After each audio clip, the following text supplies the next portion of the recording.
Everyone says sell printables on Etsy like it's free money, but the real 2026 numbers tell a very different story, especially for planners and kids' activities. Here's the honest promise for this video. By the end, you'll know what planners, checklists, and kids' printables can realistically earn, what Etsy fees do to your margin, and which income band you're actually aiming for. According to InsightAgent's 2026 breakdown, the average Etsy seller pulls in about $2,965 per month, but the median seller is only at $574, which means a few shops earn a lot while most make a modest side income or almost nothing. If you zoom just into digital product shops, Customcy's 2026 data shows average revenue around $2,444 per month, but profit only about $489. So on paper, it looks good, yet in reality, the typical digital shop keeps under $500 a month.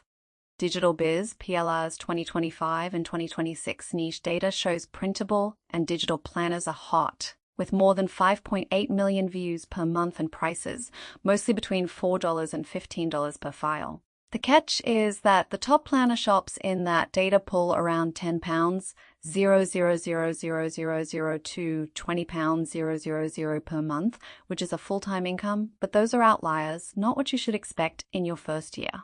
Wedding and event printables are another strong niche, with about 159 $0.00000 monthly views and prices, usually between $8 and $35, and Digital Biz PLR reports top shops there, making around $8.00000 per month. A 2024 Outfy breakdown of digital product earnings on Etsy gives a more realistic ladder. Beginners usually sit at $0 to $300 per month, growing shops at $300 to $1, $0.000000000000000, and only the top performers pushing past $5, $0.00000, established around $1, $0.00000, and only the top performers pushing past $5, $0.000 per month. Here's how that applies to planners, checklists, and kids' printables. With good designs and solid keywords, you can realistically aim to move from the $0 to $300 to $300 beginner band into the $300 to $1 $0.000 band over 6 to 12 months, but full-time income sits in that rare top tier. According to Etsy's own fees page and Outfy's worked example, a $5 printable pays a 20-cent listing fee, a 6.5% transaction fee, and about a 3% plus 25 cents payment fee, which Outfy totals at roughly 93 cents, leaving you about $4.07 or around 81% of the sale before your design tools and your time. On a $10 planner, you'd keep roughly $8.14 after those Etsy fees, but remember, platform costs stack with your design software, so the real margin is lower than it looks in the listing price.